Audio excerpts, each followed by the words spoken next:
Dobrý den, jmenuji se Lukáš Hung a rád bych vám představil tuhle výjimečnou nemovitost na prodej.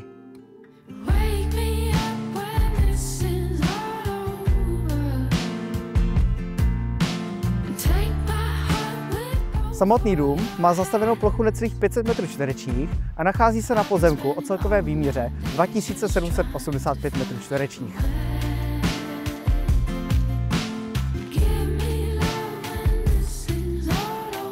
V současné době je stavba využívána pro komerční účely, jako je prodej na nábytku, masérna a najdete tu zde i obytnou část.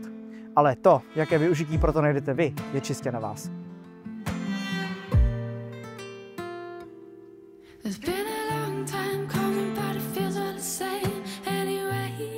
A najdete tu také velkou prostornou půdu, krásné pískovcové sklepy a 2 garážová stání.